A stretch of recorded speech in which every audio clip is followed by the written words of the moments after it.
मंगलम भगवान विष्णु मंगलम मधुसूदनः मंगलम देवकी पुत्रः मंगलम गरुडध्वजः श्रीरामं हनुमत सेव्यं श्रीकृष्णं भीमसेवितं श्रीव्यासं श्रीमदानंद तीर्थसंसेवितं भजे।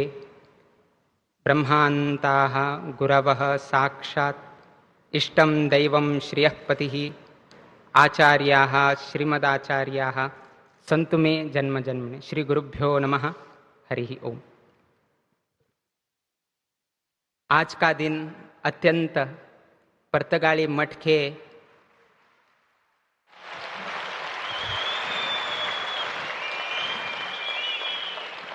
पर्तगाली मठ के इतिहास में अत्यंत सुवर्ण अक्षरों में लिखने वाला दिन है और इसका श्रेय भारत के प्रधानमंत्री एवं प्रधान सेवक श्री नरेंद्र मोदी जी हैं।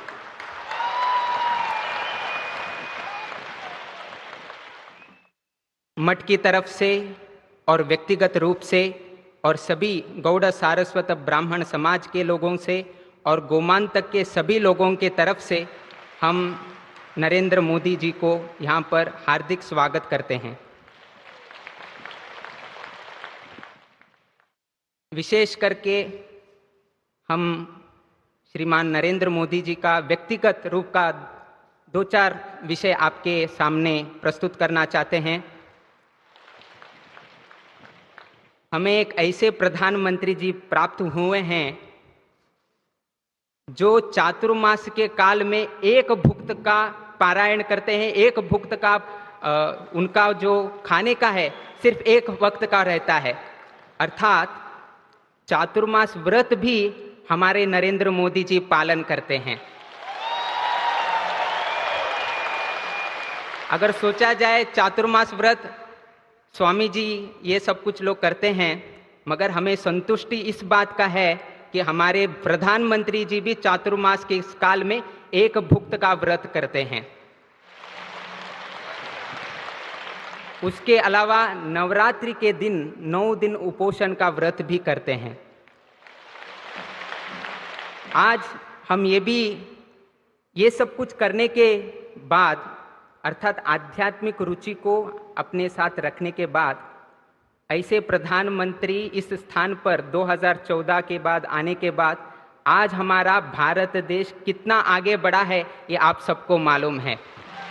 तो इसका श्रेय वो चातुर्मास व्रत में किया हुआ एक भुक्त का व्रत और नवरात्रि में किया हुआ उपोषण से भी ये सब कुछ होने की संभावना है, ये प्रधानमंत्री जी ने दिखा दिया है। और उन्होंने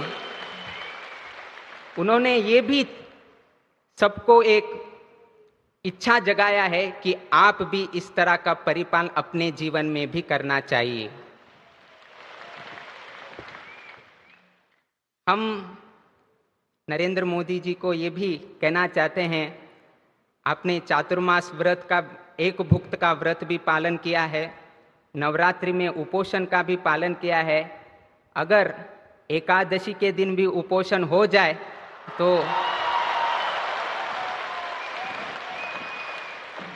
तो भारत 2047 का विकसित भारत शीघ्र से ही परिपूर्ण हो जाएगा, ऐसा हमारा विचार है।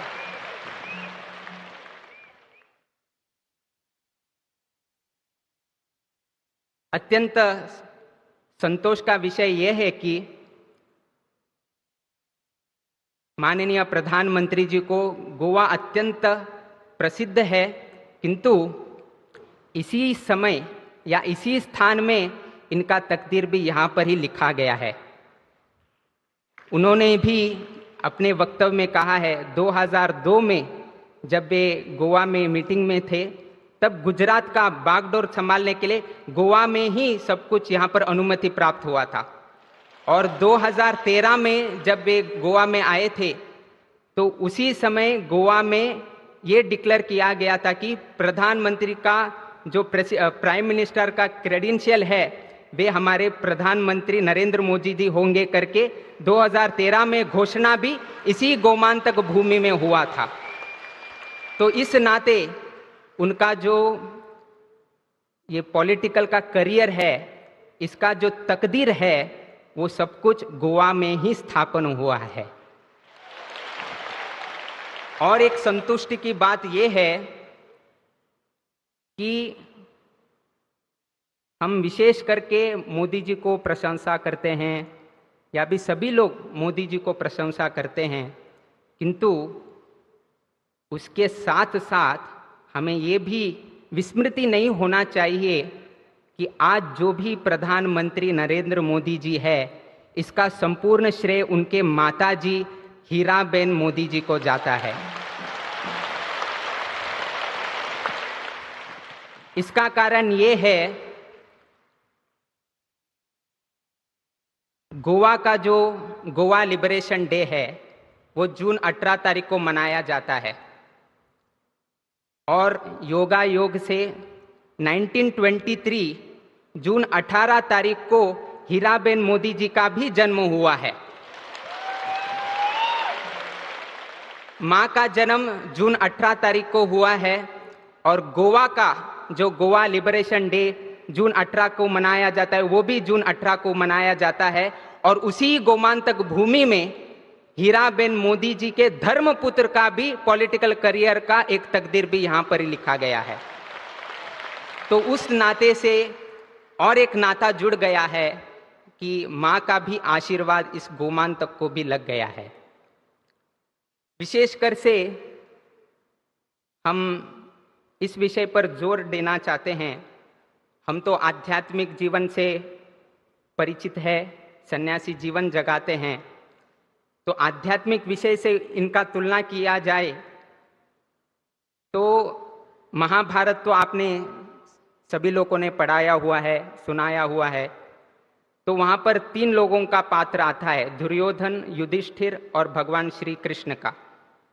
तो दुर्योधन का सोच क्या है ये आपको सब कुछ मालूम है, दुर्बुद्धि का व्यवहार करना, इस तरह का सोच दुर्योधन का है, और हमेशा सिर्फ अपने बारे में सोच करता है, किसी दूसरों के बारे में सोचने की उनका प्रवृत्ति नहीं था, सिर्फ अपने बारे में। दुर्योधन सिर्फ अपने बारे में सोच करता था। युधिष्ठिर अपने परिजनों का सोच करता था, अपने फैमिली के बारे में सोच करता था। मगर श्री कृष्ण परमात्मा जी सभी लोगों को याद करते थे। अभी इस संदर्भ में हम उनको, उनका जन्म स्थान भी द्वारकाधीश का उनका जन्म स्थान है। जो द्वारका हम बोलते हैं गुजरात में, उनका जन्म स्थान द्वारकाधीश का है, अर्थात कृष्ण जी का जहां पर उनका द्वारका वहां पर हुआ है, वहां पर ही हमारे प्रधानमंत्री नरेंद्र मोदी जी का जन्म स्थान है। गोवा में भी श्री कृष्ण जी का आगमन हुआ है, और श्री कृष्ण जी का गांव में अथवा श्री कृष्ण जी का धाम में जन्म होने के कारण उनका विचार भी श्री कृष्ण जी से ही बन गया है। जो भी दुर्योधन है, जो भी भारत के विरुद्ध षड्यंत्र रचते हैं, उनको भी वो पाठ पढ़ाते हैं। और जब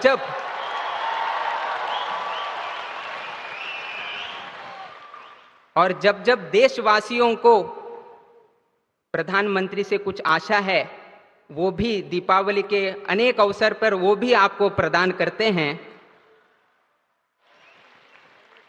और श्री कृष्ण की जैसे सोच कब आता है, कोविड काल में देखा होगा, जब वो वैक्सीन की जरूरत थी, प्रधानमंत्री जी ने हमारे लोगों को भी वैक्सीन दिलाया और विश्व को भी वो वैक्सीन पहुंचने जैसे उन्होंने प्रयास किया।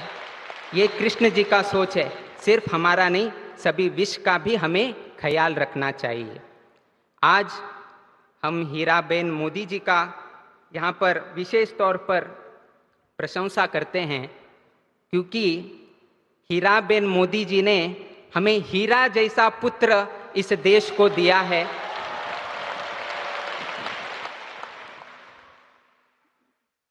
जिसके वजह से आज हमारा भारत चमक रहा है। और साथ ही साथ हम सभी समाज बांधव भी चमक रहे हैं, क्योंकि हीराबेन मोदी जी ने ऐसे एक हीरे को जन्म दिया है।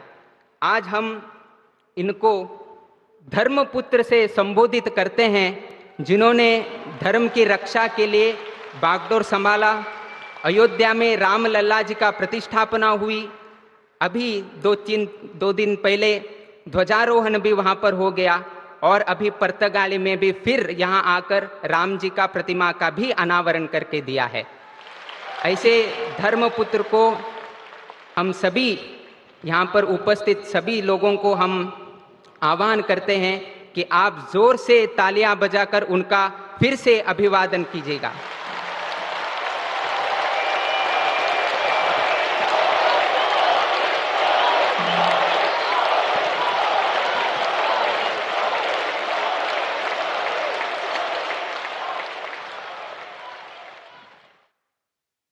अगर राम जी का आशीर्वाद नरेंद्र मोदी जी पर है, इसका कुछ उदाहरण देना चाहे तो सिर्फ एक हम बता देते हैं। एक समय ऐसा था, चाय बेच के जीवन करना था। एक समय ऐसा था, चाय बेच के जीवन चलाना था, किंतु भगवान राम की आशीर्वाद से आज ऐसा एक समय आ गया है कि हम जब भी चाय पीते हैं तब हम मोदी की ही चर्चा करते हैं।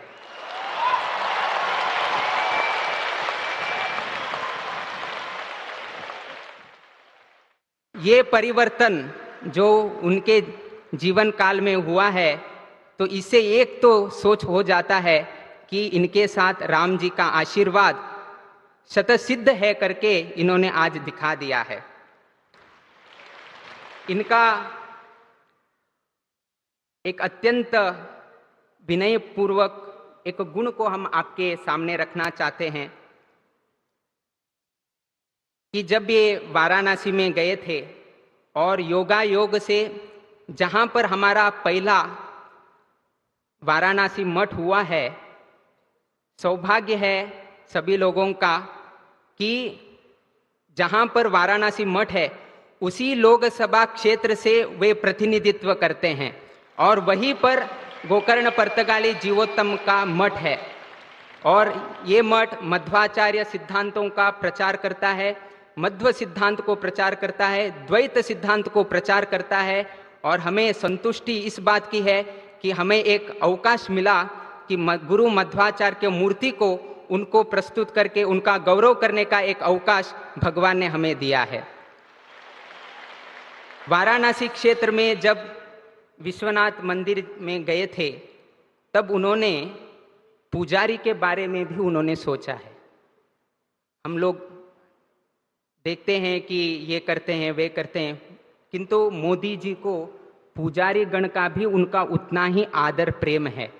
उन्होंने हिमाचल प्रदेश का फुल्ला करके है, हेम फाइबर करके है, जो आप पहनकर आप गर्भगृह में प्रवेश करते हैं।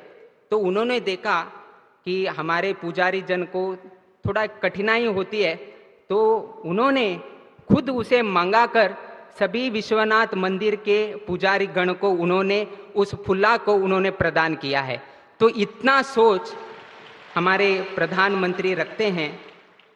ज़्यादा समय हम नहीं लेंगे, समय का पाबंदी होने के कारण, समय का अवकाश होने के कारण हम आज के यहाँ पर उपस्थित विशेषकर भारत के प्रधानमंत्री और एवं प्रधान सेवक करके हमेशा संबोधित करते हैं, तो ऐसे प्रधानमंत्री माननीय नरेंद्र मोदी जी को हम भगवान से प्रार्थना करते हैं कि आपको लंबी आयु मिले, लंबी आयुष्य मिले, और आपका जो हमारा देश का जो सोच है, सबका साथ, सबका विकास, सबका विश्वास और सबका प्रयास, उसमें से गोमांतक लोगों का, पुर्तगाली लोगों का इनका साथ मिला। इनका साथ मिलने के वजह से आज हमारा राम प्रतिमा खड़ा हुआ है। अभी ये राम प्रतिमा यहाँ पर स्थापन होने के कारण अब इसका विकास होगा, और जब जब विकास होता है लोगों का विश्वास भी बढ़ता है। और जब विश्वास बढ़ता है, हम इस सब प्रयत्न करके हम प्रयास करते हैं, तो इसीलिए हम आशा करते हैं भगवान से कि इनका जो संकल्प है और भारत विकसित भारत है, वो सब कुछ परिपूर्ण हो जाए और राम जी का संपूर्ण आशीर्वाद यहाँ के श्रद्धालु और मंच पर बैठे हुए सभी लोगों को प्राप्त हो जाए। ऐसे राम जी और वीर विठल जी से प्रार्थना करके हमारा 2 शब्द हम यहाँ पर मंगल करते हैं। श्री कृष्णार्पणमस्तु।